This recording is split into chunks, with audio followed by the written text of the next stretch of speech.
Stay up out the way, don't get your issue splat. Stop letting this shit slide and get your lick back. And get your lick back. I feel like I'm JX. J-Way. I'm a perfectionist. Adderall got me restless. I'm gone.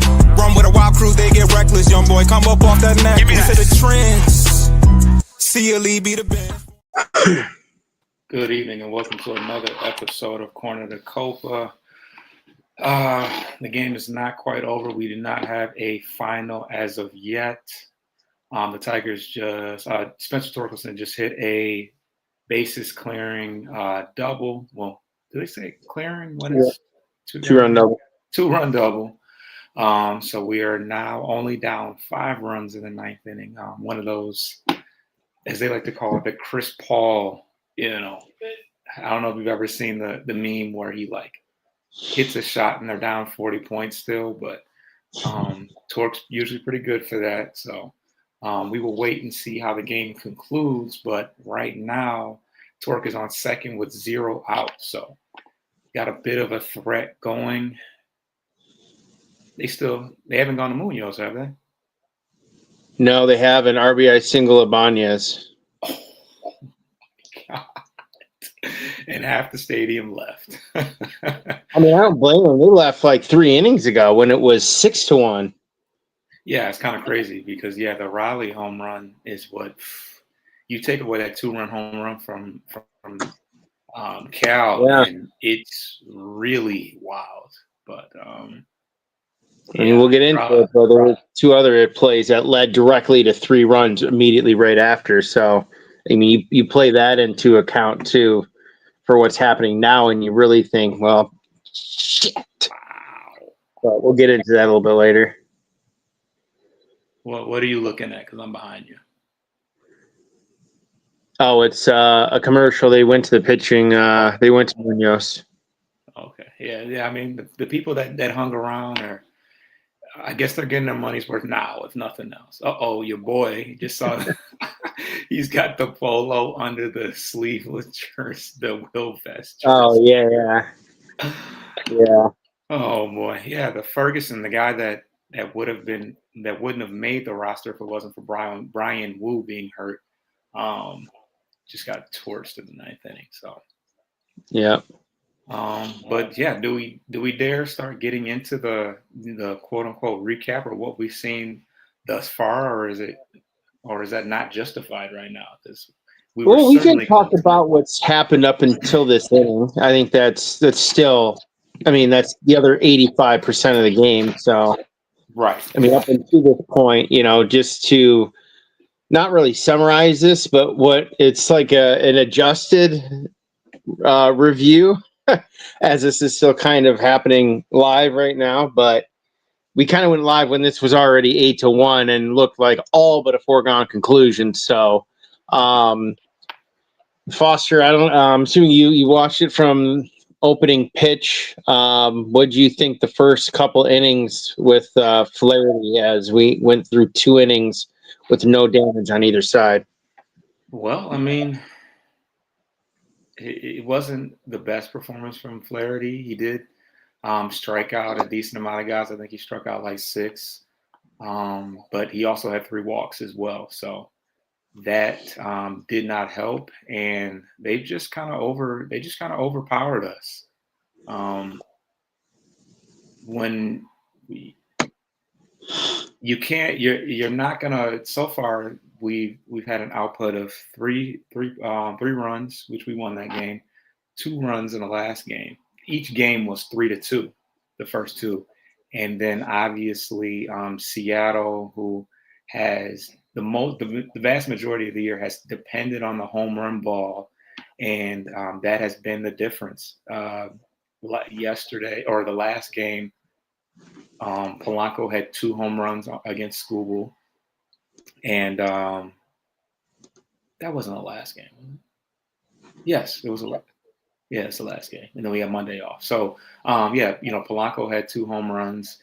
And then today, J.P. Crawford, Cal Raleigh, who else homered today? Suarez. I mean, that one hurts the most, obviously. Extra. Yeah. But I mean, that hasn't been it. I mean, they did get a couple. They were able to manufacture some runs outside of the home runs, but their home runs alone had us outscored up until the up until the ninth inning, which I haven't checked back what we got going on. We got Suarez. So Correct me if I'm wrong. Dingler's the only one that's hit a home run this entire postseason, right? No, Carpenter. Sorry, Carey Yeah. just said yeah. So sorry, 2 in 5 games. Yeah, and Carey's been the only one to hit a home run in this series, and obviously Seattle has hit their fair share. Julio Rodriguez obviously hit one. He hit 2. Like I said, well, Polanco. Sorry, Jorge Polanco. Yeah, Polanco hit 2, and so yeah, this is a team that the difference right now is obviously for one, Seattle's Seattle's ownership was scrutinized because they basically said we're trying to win the division, we're trying to keep our win percentage high, but we're not really concerned about winning at all. Oh, you saw that pop up. But they decided to go all in this year. A couple guys that were on expiring deals that they knew they probably couldn't retain or might not retain, and they decided we're gonna sell the farm. Now I don't know, we don't know where these prospects lead moving forward, but for all intents and purposes, none of them were can't miss type guys. So but it's made a difference. Naylor hasn't been great, but he's just missed a couple home runs. He's played pretty well. Can't say he's played well defensively because he has, smoked a couple throws, that went into the dirt. But overall, the lineup is pretty stacked head to toe. There's not one guy in the lineup that you can just say, all right, I can take, I can chill out on it. If anybody, it was JP Crawford, and he hit a home run today. So, this team, they went all in. They went and got a couple sluggers from Arizona, and it's made the difference. The Tigers had every opportunity to go out and get a Suarez. I mean, all the writing was kind of on the wall that was going to happen. What happened? Oh, Parker ripped one down the line, and Naylor caught it and doubled off whoever was on first. The game's over. Oh, game's over. Okay, yeah. So Naylor, I said he's a pretty good defensive first baseman. I mean, let's be real. He knows us. Playing in the division as long as he did, he just knows us, and he loves hitting against us. That's why he's a qualified Tiger killer. Both of them, him and his brother. Yeah. And add Polanco to that list off of hit homering against Skubal twice alone. So, yeah. So now that the game is over, what's your outlook going into this final game? I mean, I think the fans will be pretty disgruntled and upset if we split 2 in Seattle and then just get smacked twice in Detroit. I think that would be pretty bad. I mean, I had this sinking feeling in my chest after the second game that Skubal lost. Like, that's it. This guy continues to lose his playoff games. When you say that, when you say losing his playoff games, you're putting that on the offense or on him? Yeah. He has not had some very good, other than just the last game that he had against Cleveland, where we pretty much needed that type of start from him every time to even have a chance at thinking about winning, because we can't fucking score. And the last 2 months of the year for him, we've barely scored for him. So it's the offense has been a thing that we've noted for a few weeks now, probably the last month, honestly. So when you got a guy that in offense is struggling like that, and a pitcher that if he gets up 3 or 4 runs, you look at up and down the bench, and you're like, I don't know if we have what it takes to even get 4 runs. It's been so long. And it really emphasizes the fall of the first half on how semi-fraudulent it was, because some of these guys have still delivered in the second half, but obviously at a far fewer clip. But it's tough though. But sorry, to get back to your point about Flaherty, 3 1/3, 4 hits, 4 runs, 3 earned on 3 walks with those 6 Ks. But in 76 pitches, he only had 48 strikes, and that's under a 2-to-1 ratio. That's not going to get it done. But yeah, put a tax on the bullpen again. I thought he went late to the pen, and Kiter should have been the first one off instead of Canely. I don't know about you. Yeah, it's to the point now to where it's like, bro, just. I mean, I was a first. Rogers and those guys should have been pinch hit in the 4th inning for and get him out there on the field.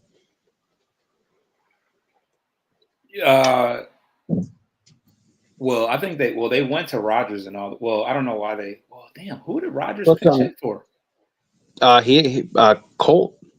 Oh, so he pinched hit for the DH. Okay, so yeah, he could have got more at bats and then. But I know Jones and Ibanez got in due to the fact that Ferguson was out there, and probably the sole reason. But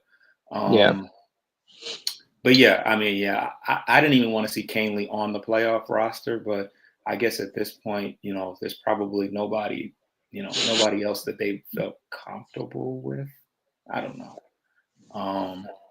But yeah, I think, despite, the Skubal situation, I hate to say it, one game at a time, but you find a way, which I think, well, for one, I'm going to say this game was reminiscent of the downfall that we had in September where we just looked bad all around. The defense was horrible. Zach McKinstry, the brain lapse to not cut the ball off where, Dingler ended up having to, field it. And it's crazy because if you were paying attention in the game, the same thing happened to Cal Riley where there wasn't a cutoff and he was able to corral the ball, but he had more trouble than you would expect a catcher to have who has the equipment to block it. But later on in the game, what happened? Oh, Kerry Carpenter dropped that, dropped that ball in the gap that, looked. I mean, the announcer said that it should have been caught. We know Kerry the glove. He should have had it. Yes, I think there's no excuse for that. Yeah. So yeah, and they said it. They were like, "Hey, this is pretty much how the game has gone for them. Like a play as weird as that happening, you're like, huh? And it's like, this is kind of where we're at with it. But with that said, if we can find a way, I mean, we got Casey Mize pitching tomorrow, I believe, and he was our we'll just say second best pitcher, but he had the most wins on the team this year. And if we can find a way to get back to Seattle with Skubal on the bump, hey, anything can happen at that point. Certainly you don't expect, Polanco to hit 2, I don't want to say, but I like what we've set the plate for something pretty spicy. If we can get to Seattle, another opportunity for him to get a win, back where his, college career started. And, but yeah, this game up until the 9th inning, they really gave us nothing to work with. Yeah.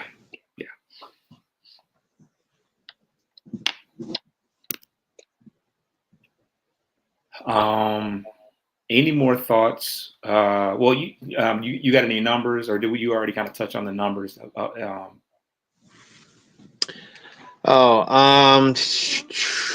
Yeah, there was some. It was interesting after Herter came in with inherited runners on, and gave up. I looked at his regular season numbers against him. I didn't realize, man, they knocked him around good. 2 appearances, 3 1/3 innings, with one of those being only 1/3 of an inning recorded. 5 hits, 5 runs, 4 earned, 2 homers, 2 walks, 3 Ks. Seattle hit .313 against him with a 10.80 ERA. Yeah, I mean, like you said about Canely, I think probably the same thing goes for Herter. It's like, well, you got what you got, and you got to use someone. And you went with Finnegan. Each of the first 2 games. Vest has seen the first 2 games, so they already know the back end of your bullpen. I just wish he would have put Kiter out there earlier because that could have made the difference potentially. Just saying, potentially between this being a 4-4 game going in extras and the way it ended now. So Yeah, it is frustrating. And Aaron Judge actually tied up the Toronto game, 3-run home run. That is the beauty of having some power in your lineup. Yeah, eventually you have to shake loose of that, platoon BS and just get some major league hitters that don't have to be subbed in depending on who the pitcher is. Everything comes to a head once you get to the playoffs and you're facing top-notch pitchers. There's no more AAA prospects out there for you to pick on. So, I mean, go ahead. I honestly think if they'd made 2 better quality bullpen trades, we had Dennis Santana from the Pirates that didn't get moved at all. Would have been almost probably next to nothing to get. And someone else along with Finnegan, I think it's a little bit different. And then getting Suarez. I know I put it out there on our X account. Seattle did not give up a top 10 prospect. Their highest ranked prospect they gave up for Suarez was 12th. And the next guy was just outside the top 20. And the third guy wasn't even ranked.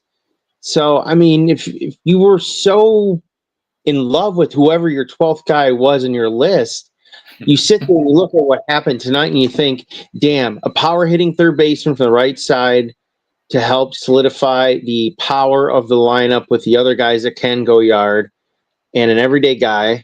And then Zach can help elsewhere, maybe in a pinch hit role or something like that. It would have given more flexibility to use him off the bench and be more effective because let's be real, him and Green played, I think, and Torkelson played the most out of everyone. And actually Dingler too, if you think about it. So he wore out the second half of the year, kind of like Torkelson did. Playing every day, it's tough. It's a grind, but it's not an excuse to, not be able to fix it. But, there's a lot of guys that have been struggling right now. So it's just the way it is. But I don't know. It's tough. I don't know how they get out of tomorrow. I just don't. This is not Cleveland where 2 runs is going to win you this game. You're going to have to score more. You have to. Because these guys showed you what they're capable of doing. And reminder, before they got Suarez, they wiped our ass right before the All-Star break in our own building. That's true. That was before. That might have been before Naylor. That was literally the 3 games right before the All-Star break, and they scored, I think, double digits in 2 of those games. In the other game, they scored 8. So they absolutely love hitting Comerica Park without question. And for Suarez, it doesn't matter. He started his career here, so he's well aware of these confines. Yeah, and I guess the obvious one is, you take away Suarez from them, and we take them. We're probably in the same scenario that they were in, where we win our division and we're probably sitting here possibly waiting on Seattle in some scenario, maybe, I don't know. But we could definitely use his bat in our lineup. And the 2 runs, 3 runs is not going to cut it. This team this team is far too dynamic. They're way too powerful. They just had too much firepower to think that we're going to be able to hold them to 1 or 2 runs. So let's get to the first break, and there's not a whole lot more to talk about, but we'll try to find something and stretch this show out a little bit.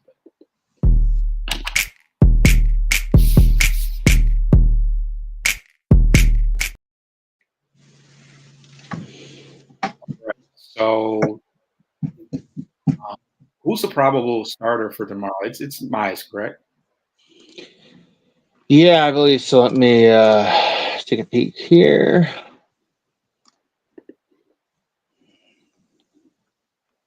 Yeah, it's Mize. Seattle has TBD listed. Okay, so they haven't even decided on it. All right. I mean, I guess well, Kirby wouldn't go. Yeah, it will be somebody that we haven't seen yet, I guess. Yeah.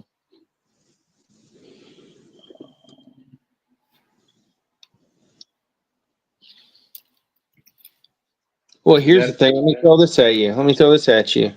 Yeah. You get in a situation a little bit later in the game, maybe 6th, 7th inning. It's got to have it time. It's absolutely got to have it time. Let's say you have like a 1-run lead, right? 7th inning, got to have it. Are you even considering putting Skubal in for an inning or two? Just to get us to, just because it's a do or die think about situation. it. You got to have a chance for Game 5. You have to win Game 4. And that I'm just eliminates saying, them from Game 5 the minute we put them in there. I'm just throwing it out there because we've seen AJ now retinker this lineup 2 out of the last 3 games, going back to Game 3 against Cleveland, where he moved Parker out and put Gleiber up, and then today he put Carey up at the top, which he did a bit at the beginning of the season, but that was really out of attrition because we were down Parker and Vierling for a while in the first half of the season. So I think that's yeah.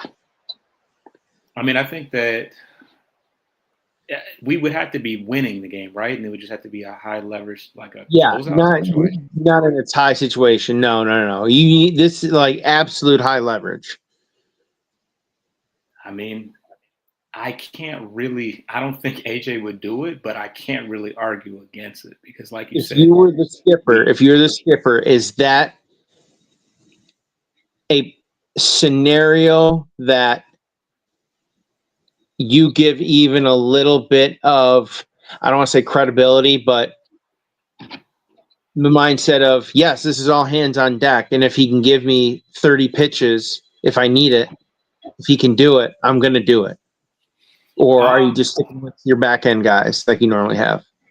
I mean, you gotta put some trust in the back end guys, especially if you're up in the game, because it's kind of a waste of because you're not going to be able to bring him back for the Game 5. So would you rather have him? Well, would you rather give him the opportunity to pitch 6 innings, or do you want to blow it on one high leverage inning? I mean, you have to have faith in your bullpen. The name of the game is play your best players, though, right? When it matters. Just saying. Game 5 is where it matters. Well, yeah, but if you can't win Game 4 and he doesn't pitch now, if he's just because of the pitch count, the previous start, and it's only been X days, if they say absolutely not, that's not happening, then okay, whatever. Then the last 2 minutes don't mean anything. But in terms of an truly all hands on deck, gotta have it game and moments, I would think that if he is able to give you something of a smaller amount for this high leverage, are you even considering it, knowing some of the recent history with Vest heading into the playoffs? Finnegan got touched once the other night by them, so there's kind of a little bit of uneasiness, rightfully so. But hey, if he's there and they say he can, I mean, I gotta think that's a possibility that may grow stronger unless that league grows bigger. I don't know. I think if he's a numbers guy, it goes against the numbers to use your ace in the Game 4, knowing that if we do happen to win, like I think that you also put him in a weird situation to where he's totally out of his element, and then I think it's there's precedent. There is precedent. Just saying. Yeah, I hope we just blow them out of the water and then let it, and then just and then of course, and then just let it be what it is in Game 5. 50-50 shot. I don't necessarily I still wouldn't necessarily have a big faith, but if you want the ball in Skubal's hands in Game 5 and nobody else, so we'll see. I'm How quick is your hook for Mize? Yeah, I mean, just as quick as it would have been for Melton if he hadn't had such a good, such a solid start in game one. Because What's your limit? 1 run, 2 runs? Got to have 2 innings. What's your hook? What's your absolute dead sand in line in the sand hook number? I mean, Flaherty almost hit it when because I think he had 2 runners on and he struck out the next 2 guys. I mean, I think Flaherty was pretty damn close, and it was like the second inning. So, yeah, I would say you gotta get through at least 3-4 innings. But yeah, if he gives up more than 2 early, I think you hook him, and you don't want it to get out of hand. Yeah, I would say the only exception would be is if one of the runs was due to an error or something like that, and it was a hit and an error or something like that got one of the 2 runs in. Okay, but yeah, if he gets up like 2 solo home runs in 3 innings, nope, sorry. Whatever it is, they're seeing it, and it's enough early to tell me, no, these guys are going to start getting it dialed in. Got to go. Got to get someone else in there. Yeah, gotta get somebody going pretty quick. I got to imagine right now, even though he pitched tonight, I got to imagine that he'll be among his first option are Kiter Montero and then probably Tyler Holton in terms of one from each side. Holton, because he didn't go today. How many innings did Montero go to, though? I think he just went to 8th. Okay. Oh, no, 2 1/3. But only had 31 pitches and 2 1/3. I got to think he can give you another 2 or 3 tomorrow. But he pitched yesterday, didn't he? No, today. Yesterday was an off day. He closed game 1. That's what it was. He closed game 1 in extras, and they had the off travel day yesterday. So, I mean, remember, he's a starter traditionally, so he can go 80, 90, 100 pitches if he absolutely had to. I don't think he's ever gotten to 100, but I think he's definitely gotten 80 plus before. So I think he's got to be able to be good for another 3. Plus, he really got used in the Cleveland series. So let's be real, in the last, 10, 11 days, he's pitched 3 times. I mean, he's good right now. He's probably been one of their most effective closers this past 3 or 4 games. Yeah, he's found a way to be more dependable than the veteran Montero.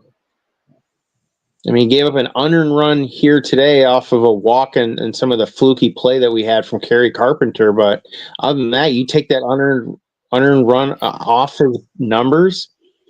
2 strikeouts, 1 walk, 2 1/3 innings on 31 pitches. 19-12 is not a great ratio, but I mean, the fact he got 2 strikeouts out of that and got the rest to put out, I mean, it's better than what some of the other these guys have been able to do when they've inherited runners. Right. All right. So we play tomorrow? 3:08. 3:08 tomorrow. Okay.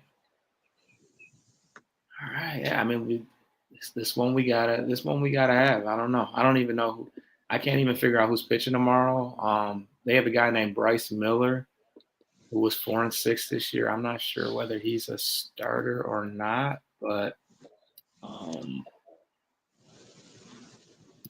he's a starter. He started 18 games this year. And he went 4-6 and has a 5.68 ERA. So, maybe they're embarrassed to say that he's going to get the start since it's TBD. But is this kid young? 27. No, never mind. All right. Who? Bryce?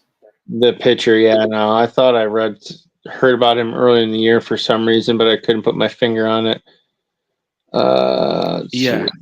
We did not see him at all.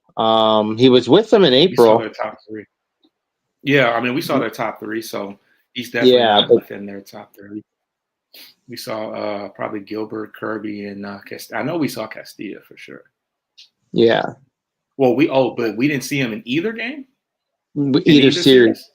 No. Okay. Well, he wasn't up there. He was down in the minors. It's like, okay, he's been up and down. So he spent most of April with them.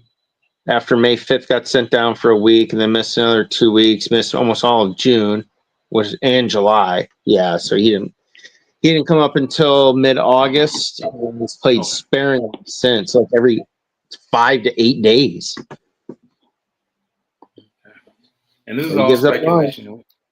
Oh yeah, for sure. 5, 6, 8. Yeah, he's had an Month in September, 25 and 2/3, 5.61 ERA. 24 walks or 24 strikeouts to 7 walks, but 16 earned runs, 6 home runs. I got him up here. So he is a righty, 27. Yeah, he's got high numbers both home and road ERA. Doesn't matter; they're both over 5.5.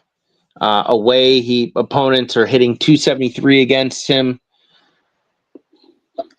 In 45 innings, 48 hits, 28 runs, all earned with 7 dingers. He's 2-3. Let's see here. Righties hit him a little bit better at 274, 333 OBP, 447 slug, which is actually lower compared to the left side, and a little bit lower OPS for 780. So better hitting percentage, but less power, less walks. Lefties are hitting 258, same OBP at 333, but hitting 530 slug with an 863 OPS. So again, this would tell you that this might lean for some opportunities to drive in some runs and extra base hits from the left side. But man, we've been saying that since the Cleveland series, and it's been few and far between for the most part. I mean, Kerry and Riley have been good, but we've gotten very little from them, I feel like, this series.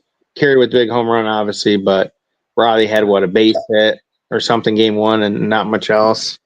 But struck out at least a couple times today. But, he was pretty good last year. He went 12-8 with a 2.94 ERA, so that's damn good. Had 180 innings pitched, which appears to have worn him down in 2025. But he's got a ton of pitches here. I think he's got like 7. So rough year when you look at the Savant numbers. He kind of got roughed up pretty bad. Not much of a strength, to identify here. Let's see. His four seam and his sinker fastball are below league average by a little bit. So I mean, this is 2024, but yeah, I'm gonna say, was he an all-star that year last year? I mean, when you look at that, look at his fastball run value, 100%. That's kind of what I was thinking. I thought I may have knew him. I thought maybe he was an all-star replacement or something like that. But yeah, 2.94 ERA. He had a damn good 2024. So all speculation. He may not be who we see tomorrow. But 308 start. You gotta take out all the stops in this one. Let's go back to the box score, because Torres woke up today. I think he had pretty good career numbers against Logan Gilbert, and he pretty much jumped all over him. He went 2 for 4, but I think he was 2 for 2, at least 2 for 2 against Gilbert. The majority of the work was done in that 9th inning. That 2-run double by Torkelson. Ibanez had an RBI single as well. Jones had a walk after Rogers let off the single. Okay, and then Rogers, yeah. So, but yeah, I don't know what to make of that. That's kind of garbage time against probably. I would probably say they're the worst pitcher on the roster, because he's he would have been left off in place of Brian Wolf. So take that for what it's worth, not too much. Would have loved to see Malloy get some at bats, been on the roster. We haven't even seen Trey Sweeney, anyways, in this series. Or maybe maybe he's pitched it at some point. But I don't want to get into next year and what we need to do to make our ball club better. We will be able to get to that soon enough, even if that's not until after Game 5. So Coach, any closing remarks before we wrap things up? Yeah, just looking at Casey's numbers against Seattle. 101, 2 starts, 8 2/3, 7 hits, 6 earned, 1 home run, 4 walks, 10 Ks. They're only hitting 233, but man, that's a lot of earned runs for 2 starts. So Well, see. we know we all crashed and burned right before the All-Star break. And what was his ERA against Seattle this year? Let's see here. I'll go back to the game log.